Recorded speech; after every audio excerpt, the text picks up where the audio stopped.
Hi everybody. So before we start today's video, I just wanted to issue two things. One being a content warning. I will list the following issues that we will talk about either in depth or by mention in today's video.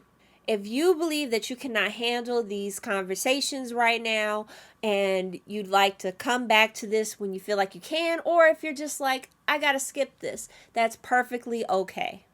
The other one is a disclaimer.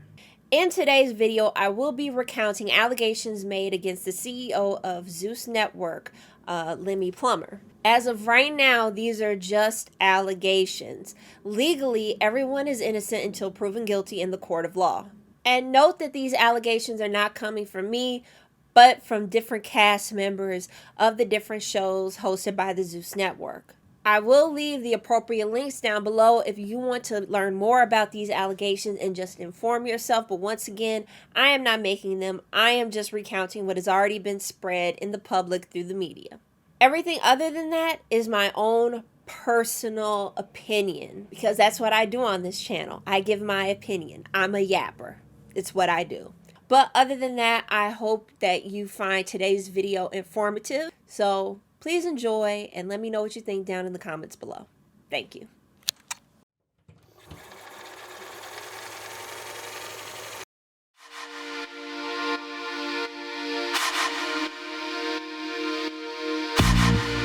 My earliest memory of watching reality TV was the now classic show Flavor of Love, the 2006 reality dating show in which Public Enemy hype man and #1 fan of the U.S. Olympics women's water polo team, Flavor Flav, was put into a house with 20 eligible bachelorettes a la The Bachelor style. I, being in the 6th grade, had no idea who Flav was, nor that this was a spinoff from his tenure on The Surreal Life, the original blueprint for Celebrity Big Brother, many, many years later. However, I stayed enraptured at the TV watching these, mainly black women, do the wildest stuff for this man's attention.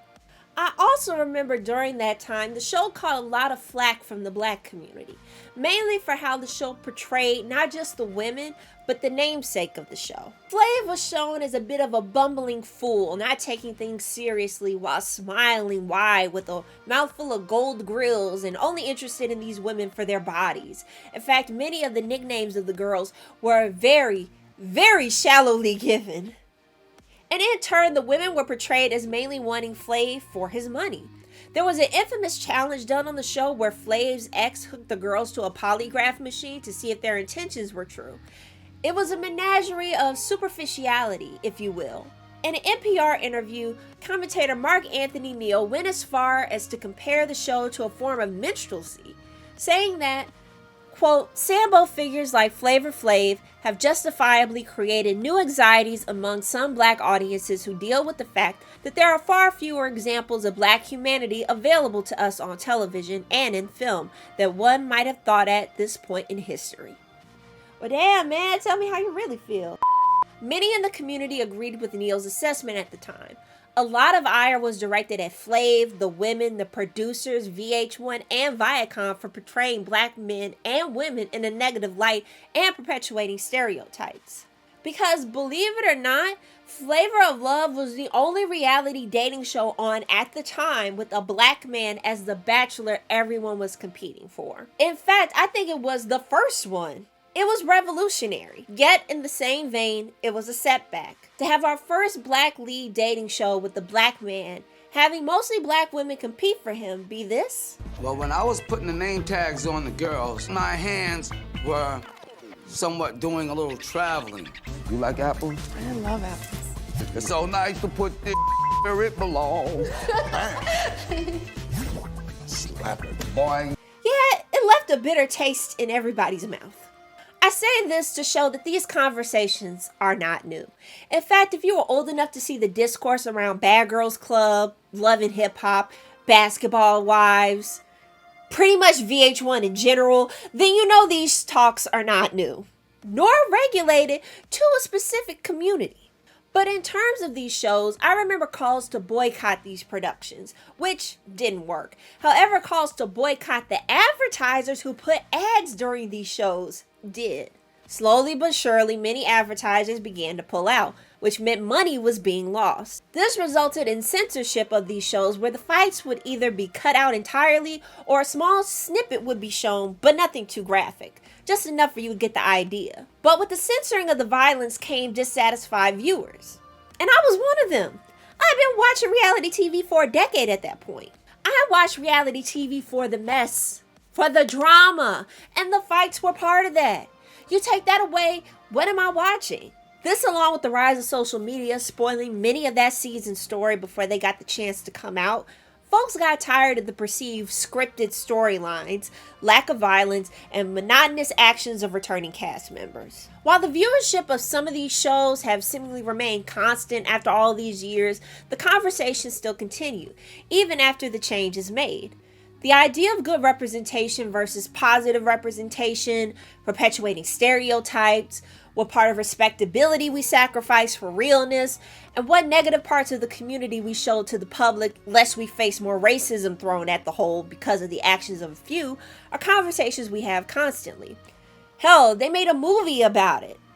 However, the latest lightning rod for this discourse has been the Zeus Network streaming platform. And I have to say, never since the Shade Room has the black community come together to condemn the ethics of a platform and how it portrays the community, specifically black women, after openly embracing it and its status as a black-owned media business.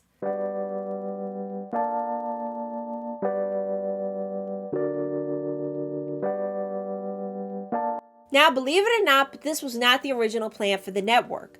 Zeus was to be a creator-focused streaming platform that would feature creator-driven original content, to be a lightning rod for creators to do more serious productions. Founded in 2018 by CEO Lemuel Plummer, to Storm Power, Andre Batchelor, aka King Batch, and Amanda Cerny. In fact, remnants of this failed first version can still be found if you scroll down long enough to the bottom of the front page of the app or if you're on your desktop. From scripted series to comedy shows, a drama or two, and even workout videos. DeStorm, King Batch, and Cerny built their following on Vine and were fortunate enough to carry that audience to different platforms when the app went offline. I personally think that after that experience, they felt the need to create a more stable platform for creatives on social media, and that's initially what got Zeus cooking up in their heads. In an interview with The Verge, Power said that, "For us, our whole philosophy was that we want to greenlight people, not shows, and take away from implementing the traditional development process and giving creators total creative freedom and control over their content." Now, this is a great foundation, and it's not like any of these people were wet behind the ears. They're internet vets, each with their own experiences, projects, and connections to make this venture successful. To create a space for creators to grow and do more professional projects, where their fans can interact and support them directly. Instead, the app became... Hit it, Joe!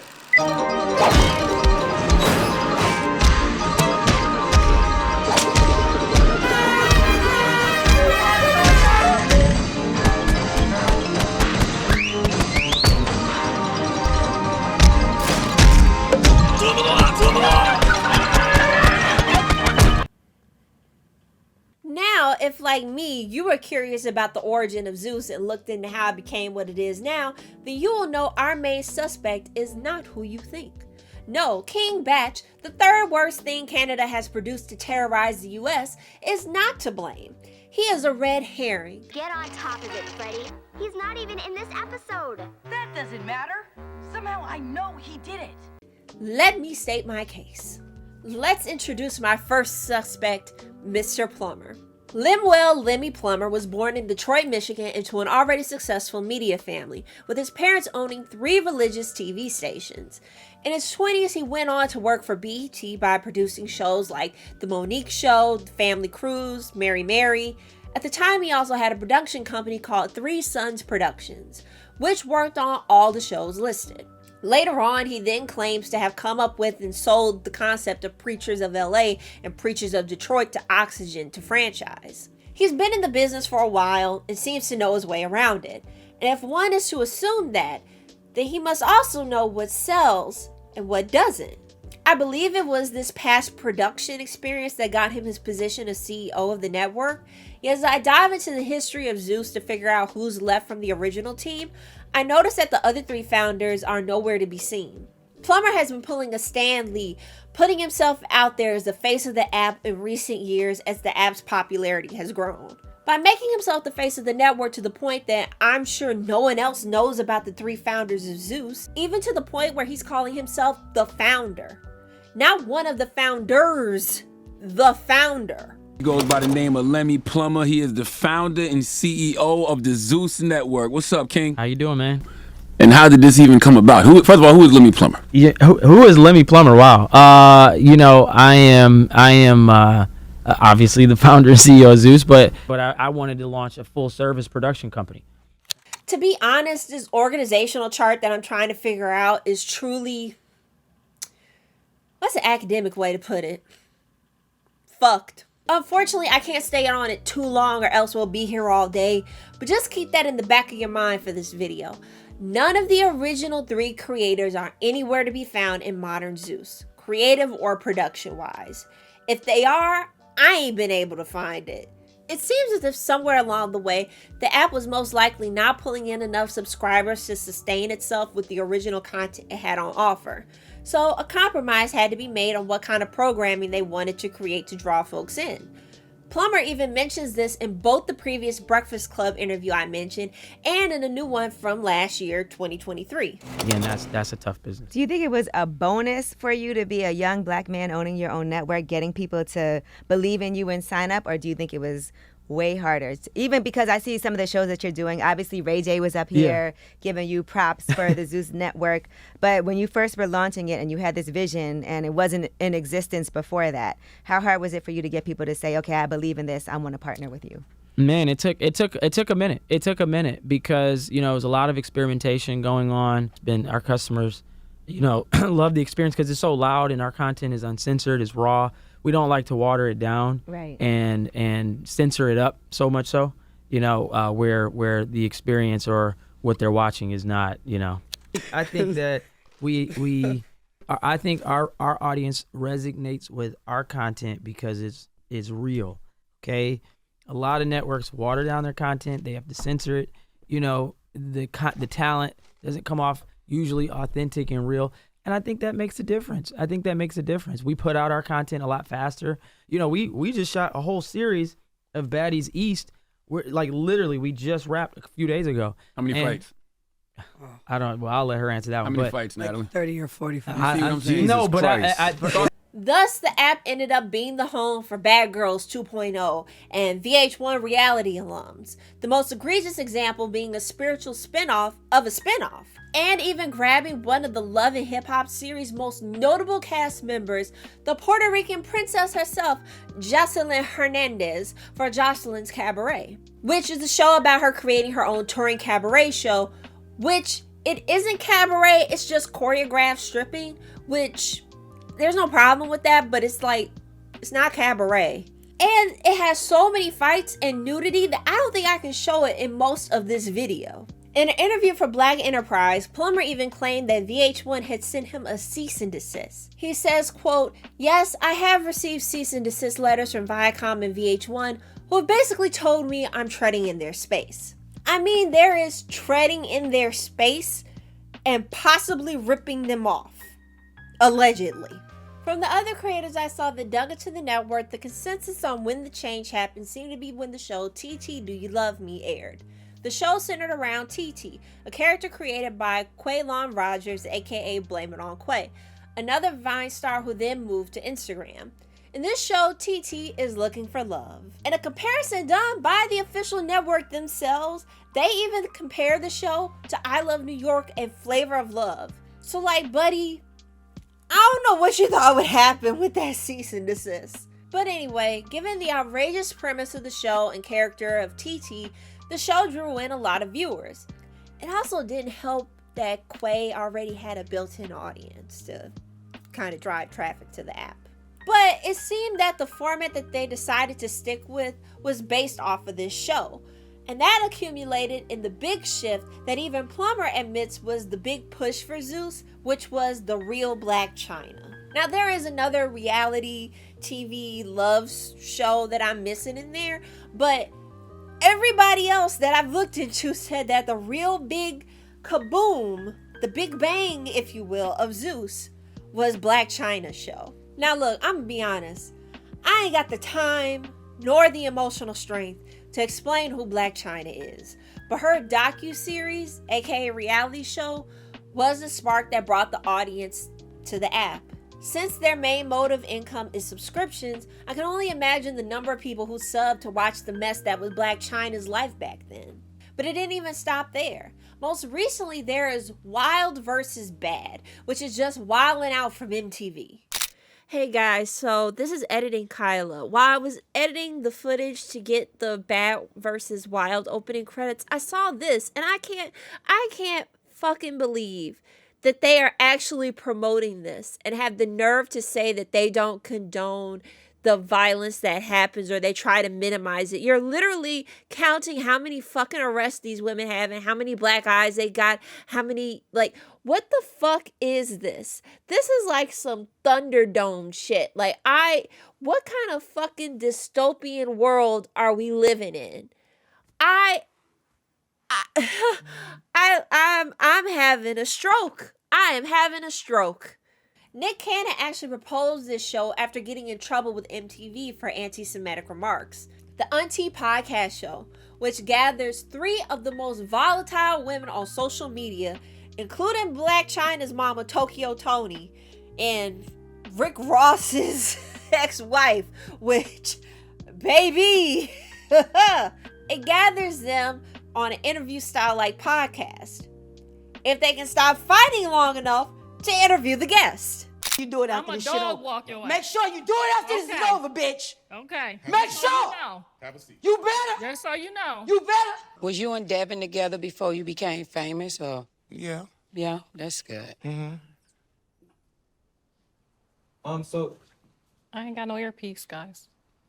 The energy off or something? Yeah, we had a little some disagreement. Well, they did, and I think everybody good now. You think you sitting there explaining to him? You think he don't know already? No, You think but they didn't he's call him and tell asking him me, that am already? I Don't good? see it. So I'm answering You don't think he his know that already? question. I'm good though. I'm fabulous. I'll always be good. So you can get the energy. Okay, we You're could. gonna be right where it's at. Over here. And even in a show documenting the plastic surgery journey of a former One More Chance and Baddies contestant, in which she gets her procedure done at a notorious plastic surgery center. Circling back to Cannon for a moment, I wanted to mention that Plummer brags about the fact that those who were kicked off of other networks, like Cannon or Erica Mena, for her colorist remarks on a fellow Love and Hip Hop cast member, can find a home on Zeus. They're like what Kick is to Twitch, which can also open the door for many unprofessional happenings. Because if the big networks who put up with a lot of nonsense don't want you, then something could be horrifically wrong. And what I mean by that is, I've seen, like, we used to give Mona Scott Young hell. I used to call Mona Scott Young Satan Scott Young, right? Like, seriously, like, we used to give her hell, but for whatever reason, you are exempt from that type of criticism. Like, nobody ever comes at you directly for the programming that's on Zeus. Question, are you afraid that you are going to get held liable for stuff like that, though? Because somebody that got assaulted could easily name Zeus in a lawsuit. Yeah, we protect ourselves as much as we can. You know, insurance. You know, our deals. You know, we implement a lot of things in our deals. I mean, am I nervous? I mean, we know what we signed up for. We know who we're working with, and you know, for us, I'm not really worried about it. It's more so, you know, we just have to implement, you know, a certain protocol and procedure that protects everybody, our cast, our crew, and all the folks involved, and we do that. MTV sometimes, if there is a fight, the person is suspended. Y'all just it's reality. I mean, there are consequences for things that happen, you know, on set when people do things. I mean, I'm a little different than most CEOs when it comes to, you know, working with certain folks when things happen. You know, I don't know. I think I have a great relationship with a lot of our content partners. You know, I'm a little bit more lenient when it comes to certain things. I understand. I mean, we have real conversations about things that happen, whether it's Natalie or Jocelyn or China or Blueface, Krishan. I mean, we have real conversations. So, you know, I understand. I'm just a little bit more, you know, flexible. We're not a traditional network. You know, we're non-traditional. We're independent. You know, we are Black owned, and so, you know, we understand the folks that we're working with as well. You know, some of them, you know, may not pass the psyche valves or the Y'all do background those? checks. Y'all do psych evaluations? We if we need to do some, we'll do some. We do background checks. We do our due diligence when it comes to folks that we work with. But it's, you know, again, for me, it's just about giving people an opportunity to tell their story. And, you know, when some networks aren't looking to work with people, I see value. I see value in all of our cast members, all of our talent.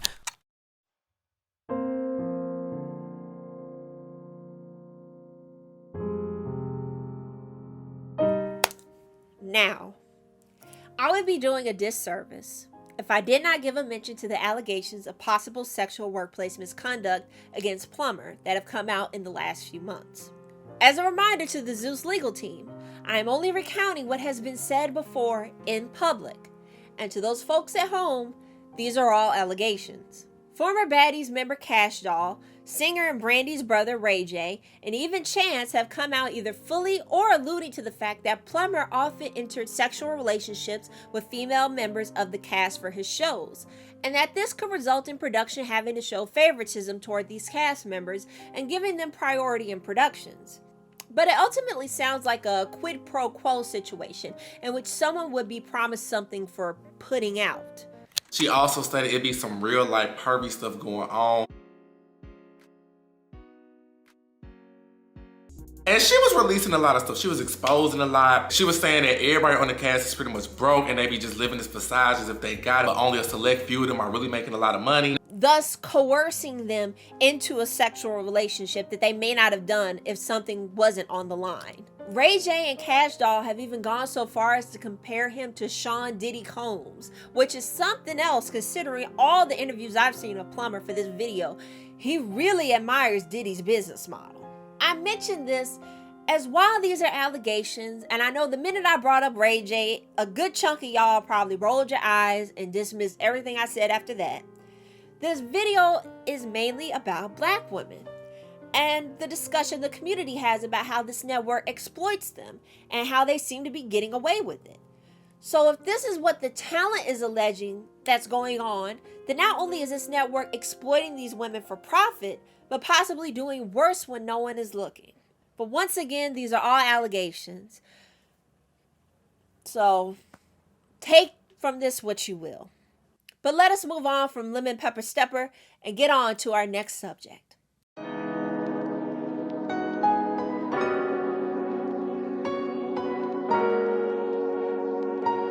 Natalie Crimson Chin Nunn is a Bad Girls Club alum, and she won't make you forget it either.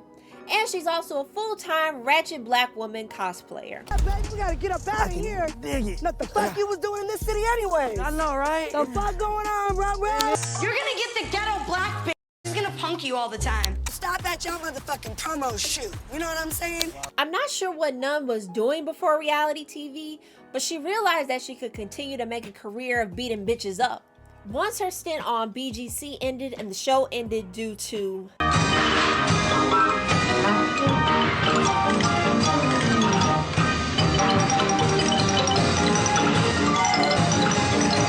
that, she began to shop around a similar show, all with baddie in the title. Nunn, I believe, was introduced to the network due to this, and they eventually signed her on with the newly created Baddies franchise, which is just a group of famous self-labeled bad bitches going on a club tour together, getting into fights, partying, drinking, smoking weed, fighting, kissing Natalie's ass, wash, rinse, repeat.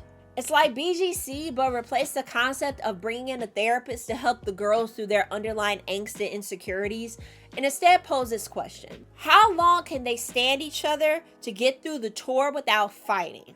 Which, funny enough, is going to be what Oasis fans are going to be asking themselves this upcoming year.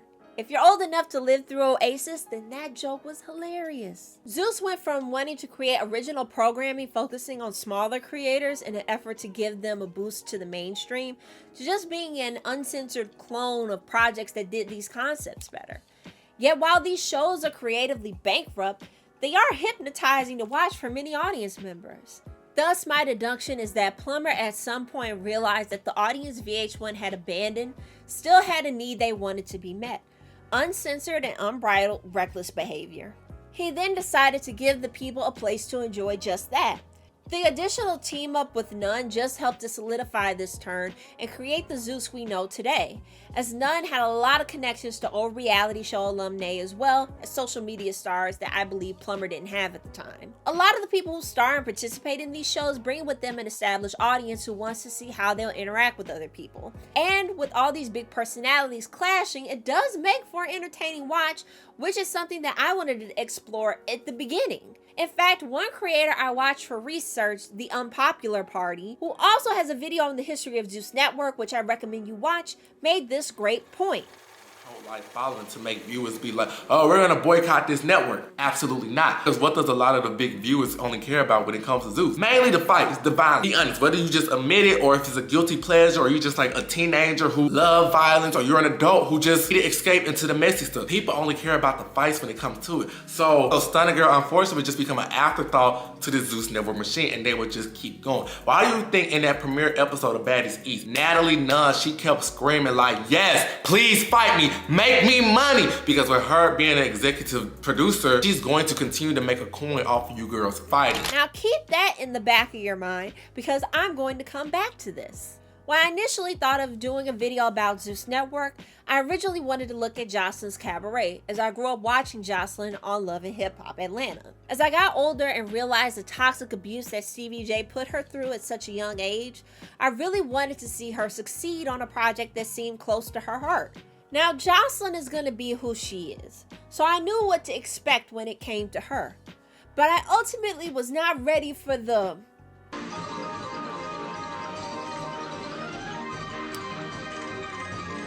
all-around outrageousness that was the cabaret. In Greek mythology, the concept of the underworld is of a place where the dead roam in a sunless, desolate place with other poor souls stuck forever. To get to this hell, you travel along the river Styx. In my case, I opened the Zeus app, and the river I traveled on was called Jocelyn's Cabaret.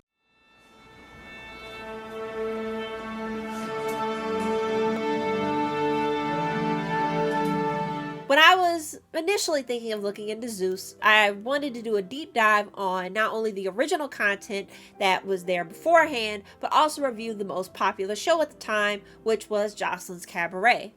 My first experience to this show was back when I was getting my hair done. Shout out to Carla, she had me looking good with the silk presses. And I mentioned the show to her, mainly because I heard there was a big lawsuit that got the thing canceled. So she went and turned on season 3's reunion episode, the episode that caused the lawsuit.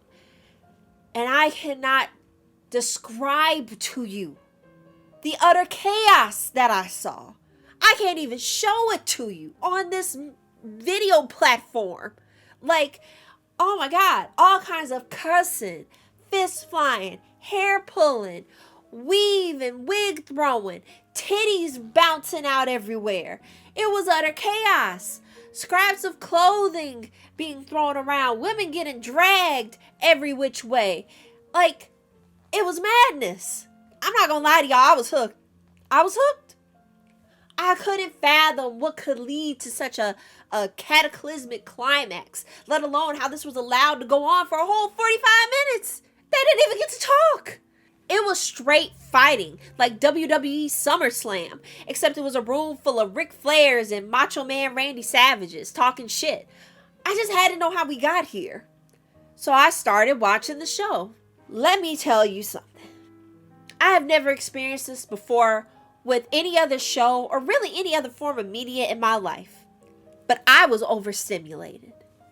All the yelling, the fighting, the nonsense going on, just constant noise going on and on and on. Noise. It took me a year to finish 2 seasons. I realized as I was in the middle of season 3 that I couldn't do it. The show, the people, everything was too much. It was too much. It was also getting aggravating, okay? Seeing these people fight constantly, yelling and screaming gave me headaches. The plot? Ain't no damn plot. Or I guess I wouldn't call it a plot. More so, the nucleus of this fuckery is the cabaret. It's not a cabaret in the way that you're thinking. Like I said, it's just more of an elaborate strip show. I would consider it more so choreographed strip teases. Season 2 is where the formula for the show really got started. A group of girls move into this big house. They live and train together for an audition for a spot on the cabaret team where they'll do a series of performances in different cities. However, one girl will be the big winner and win a big cash grand prize. Season 3 eliminated the grand prize, but Season 4 and now 5 have brought it back. This show is very much a typical reality show that if they trimmed out the nudity and the copious amounts of violence, it could easily air on a network. Because while I feel that the public, including me at one point, said they wanted real and raw, for Zeus they interpreted that as show everything. Yet this creates a product that is so repetitive and so ostentatious that it wears you down as you watch. Like waves of water in the ocean hitting against a rock. You don't realize that every time the wave hits the rock, small bits of it are being worn away until you come back and the rock is a pebble. Like, Season 4 had its first trans woman and people in the house seemed to be very opening and welcoming to her. You know, so like, it did not dawn on me. More power to you. Could you imagine being born another sex and in your heart, in your mind, in your soul, it's telling you that you need to be the opposite sex and you actually go and do it and follow your heart? That gotta be the hardest thing that anyone could do in their whole entire freaking life. That's amazing. I love it. Too bad I can't appreciate it through all the damn yelling and fighting. And it's ironic, as many of the girls on the show mention how they see this as an opportunity to be the best they can be, a foot in the door to go beyond just being dancers or sex workers. While the girls seem genuine and want to do the best they can, the environment of the show encourages them to act out. It makes good TV and gets the blogs talking, but it makes the girls look horrible. Yet, there is an element that helps Jocelyn's cabaret in the end. This is the overall fake aspect of reality TV. A lot of the show's contestants seem to have alluded to or even confirmed this theory, that Jocelyn is playing the character of the Puerto Rican princess on TV and behind the scenes is a lot better or a lot more reasonable than she lets on. Think of it like wrestling. The big personalities and the beefs created for the entertainment of others. Now, can it spill over into real life and cause issues? Oh, absolutely. But all that does is add to the element of the story they're trying to tell in the show. To quote Super Eye Patch Wolf on the subject, wrestling exists in a form of unreality, and reality TV exists within the same realm. Understanding this may help you understand the show and may even make it palatable to watch. But without it, it makes it damn near impossible. It was upon this revelation and the idea of projecting certain personalities and different types to a viewing audience that this age-old question popped back into my head. If these people were white, would they be getting as much shit? And I can answer that. It's no. Jocelyn's Cabaret has had white contestants before, and they didn't get the same amount of ire and strife. Why? Because unfortunately, black people and other minority groups, to be fair, are constantly having to represent their entire race in everything they do, especially in America where many people's first impression of someone of a different race is through the media. And yet, that brought up another age-old question.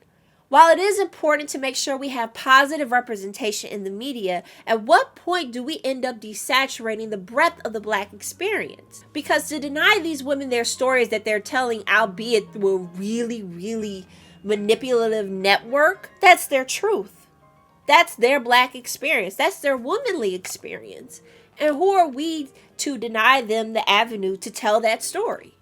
Zeus is only the recent addition to this conversation, as I mentioned way back at the beginning of this thing. We've gone through this whole back and forth for decades. Back with The Cosby Show, Different Strokes, Good Times, Sanford and Son.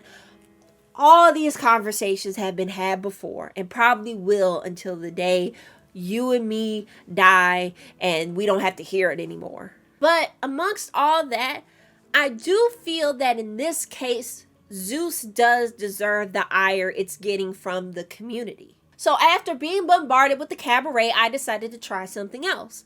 Around this time, the Blueface show, Blueface and Krishan Crazy in Love, was starting up. I had, and still honestly have no idea who either of these people are. What I do know about them has been against my will, and I would rather not inflict that pain onto you if I don't have to. There are many videos on the history between these two, so please go look them up. Anyway, I thought, at least this was just starting up. I won't have to have as much backstory going into it. And actually, that brings up a point that Zeus really relies on their viewers to be entrenched in social media and reality TV to know who the stars of their shows are and to keep watching because of that familiarity. Many of the shows recycle people who have already worked with the network before. It's like with Tyler Perry. You just swap people out all the time. With this show, I made it 2 episodes into season 1 and stopped because I felt dirty. I felt I was watching the active exploitation of 2 drug addicts in an abusive relationship that was being broadcast and used for entertainment under the guise of being real.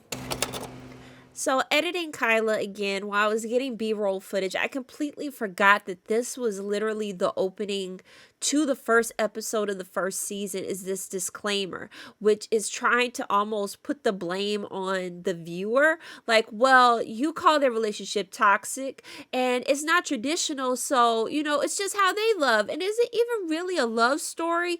Like, but, trying to push off the blame, but the show really frames them as a dysfunctional couple that you want to get back together, when that is, like, fundamentally, these 2 people should not be together at all. Probably not even on the same planet.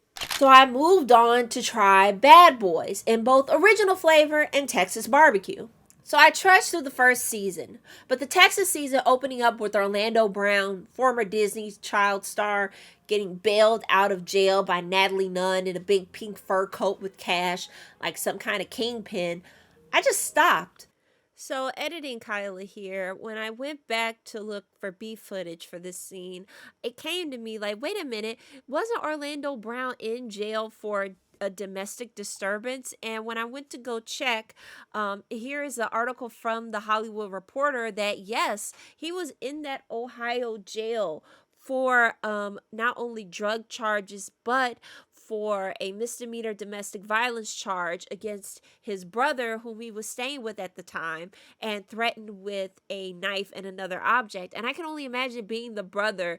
You unfortunately call the cops on your brother because you think that he will harm you. And then you see this, him being let out into the world to do God knows what, and maybe come back after you for putting him in jail. And saying this all because Lemmy and Natalie want to get the best ratings that they possibly can by putting in the most controversial person that they can into this TV show. I would be livid, absolutely livid. I rewatched that episode a lot, to be completely honest. Mainly that part because I was in awe of what I was seeing and how it was being portrayed. Because I feel like this moment is the true crux, the true essence of the network and the problem that so many people in the community have with it. Remember when I brought up the unreality thing? The problem that Zeus has is that it only works for some shows. It can work for Jocelyn's shows, for baddies. But when it comes to shows like Bad Boys, and especially Blueface and Krishan, it loses that facade of being fake. You can't brush it off as being planned or planted. It is very real. And watching people destroy their lives, continually argue and fight, is not as fun when you start to conceptualize the consequences involved. And they would just keep going. Why do you think in that premiere episode of Baddies East, Natalie Nunn, she kept screaming like, yes, please fight me, make me money. Because with her being an executive producer, she's going to continue to make a coin off of you girls fighting. Zeus thinks that it's helping, or at least tries its best to excuse a lot of what they capture in that they are just capturing real life. But there is a line between capturing reality and exploiting someone's life. It's very thin, and many shows on major networks toy with it all the time. But they know that it's there, and eventually make a conscious decision on if they will cross it or not. Zeus doesn't even acknowledge it, deciding to be a habitual line stepper, and when calling them out on it, falling back on them being black owned as a brush off for criticism. I'm gonna get on Lamel ass though, because Lamel out here, with this damn Zeus Network, bringing down the black community one show at a time. Shit. Well, let's talk about it. We're gonna get on Lamel. We're gonna get on your ass, Mr. Plummer. Wait a minute. You know I'm still a bad girl, so you might want to be careful of my boss look. A lot of people do feel that. They feel like that Zeus is a low when it comes to our people, showing the fighting, showing the things that sometimes make our community look bad. What is your response to that? We're telling real, authentic stories. We're giving out, opportunities to all sorts of folks. I don't look at it like I'm doing anything different than HBO, and Netflix and other platforms. That's fiction though.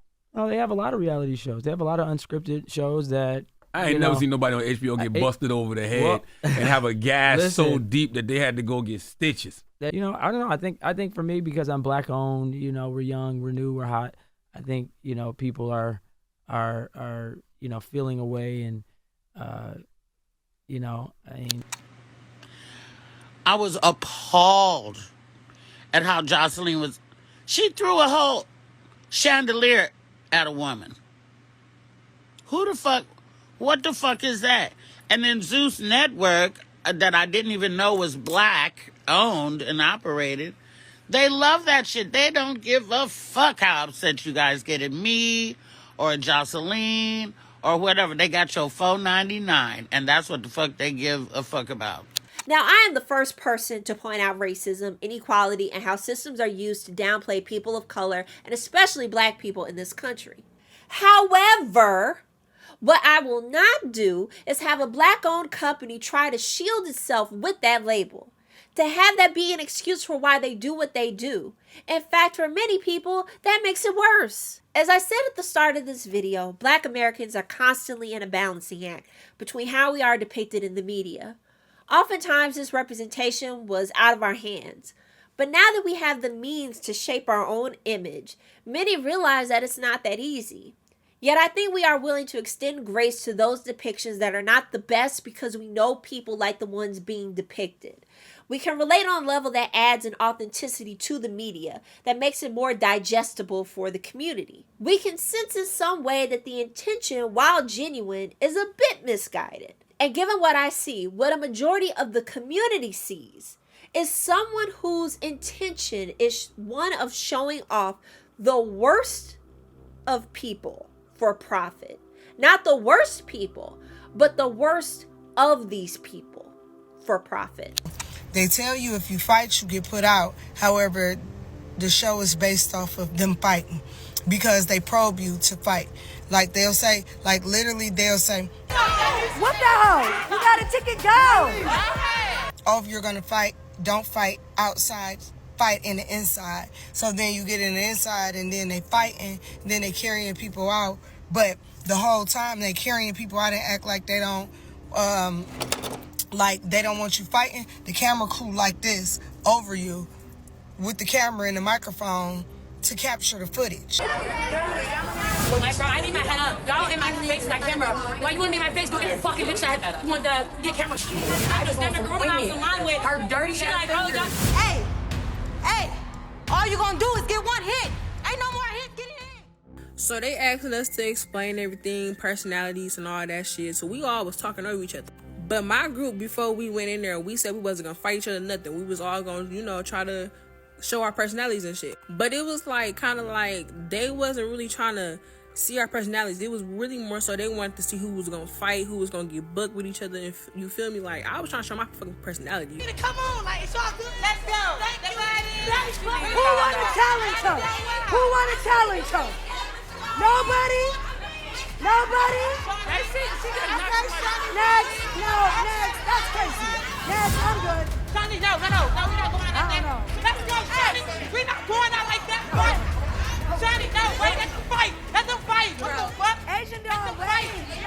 What's the fight, no? Asian dog gotta go. Because being a baddie is not all about fighting. You feel me? Like, motherfuckers got personality. Because some of the cast don't even got personality, and they just be casting anybody. You feel me? So motherfuckers trying to show their personality, businesses, and all that shit. Like, yeah, I wanted to be a part of Zeus Network. I wanted to do Chance. I wanted to do Baddies. I wanted to do something that would further my career. You know what I'm saying? I know how to contain myself without fighting a bitch. But wasn't no bitch about to put no battery in my motherfucking back to make me hit somebody. Why the fuck? I don't want nobody to just hit me for no motherfucking reason. Especially a bitch that I've been talking to all day. That girl trusts me. Why the fuck would I hit her? So then that's when Rolly was about to next everybody. I was like, hell no, because I want this shit. The fuck? Like, what the fuck? I got to talking. I'm like, I'm a content creator. I'm a YouTuber. I'm like, I got a big personality. Like, and motherfuckers need to see this shit. You feel me? So, Bobby was like, you want it? I was like, hell yeah, I want it. The fuck? So, he like, well, shit, anybody in here gonna check you? I'm like, no. The fuck? So, this girl from Idaho, I was the only one that was about to get it. But the girl from Idaho was like, I'll check you. So we got the dumping. Because all these women are looking up to y'all, and you got all these young women that need some type of direction, some guidance in life, and everybody trying to get out of a hole. Everybody's working towards the same goal, which is to be successful. You acting like you're gonna give somebody an opportunity, but they gotta fight for it physically. You are putting these people up to get physically hurt. Like, y'all, it was girls getting carried out in EMSs. Girls getting hurt so bad. Y'all just don't even understand. But everybody is a part of it. It's a show that's televised to demean the black woman. And it's like, you gotta, like, they want to tear you down. They want you to tear yourself down. Because if you tear yourself down, they'll get paid. It's kind of like the elite, I guess. As long as you'll willingly destroy yourself under contract, you'll get paid. I mentioned that the main excuse Plumber and Nunn like to use is that Zeus is a black-owned network telling black stories. Natalie Nunn was the same woman who said this. You're gonna get the ghetto black bitch. She's gonna punk you all the time. Too black. Her nose looks like a gorilla nose. And so, dark-skinned girls never seem to like me. And then began to cosplay as a more ghetto black baddie once the Kardashians confirmed that this look was selling at the moment. And Lemon Pepper Stepper Plumber has been accused of abusing his power in the network against women. I don't care if you live streamed the Million Man March and bought the bus Rosa Parks was on when she got arrested. Using your blackness and our community as a shield for such blatant extortion and abuse of power is inexcusable and repugnant. Our stories, be them good and bad, should be told, but we need to be a bit more disciplined on who we hand the pen to and who we allow to write it.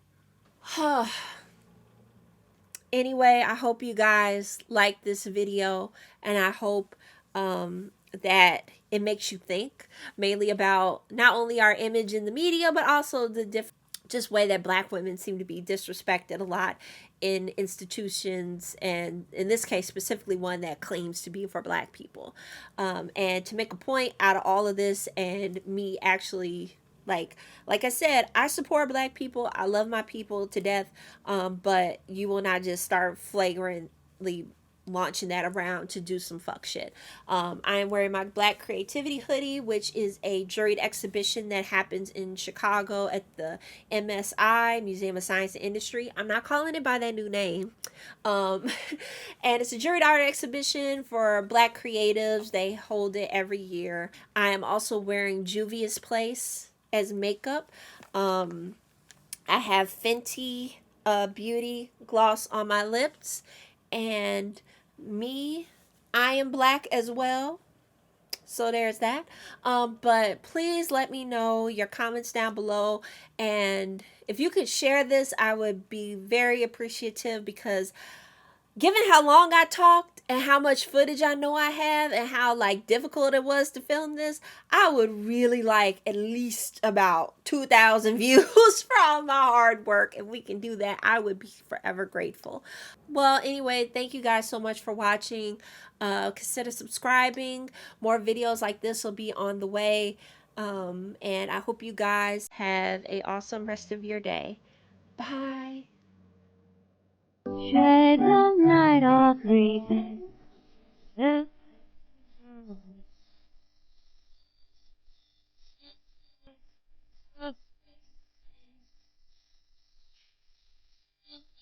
Oh,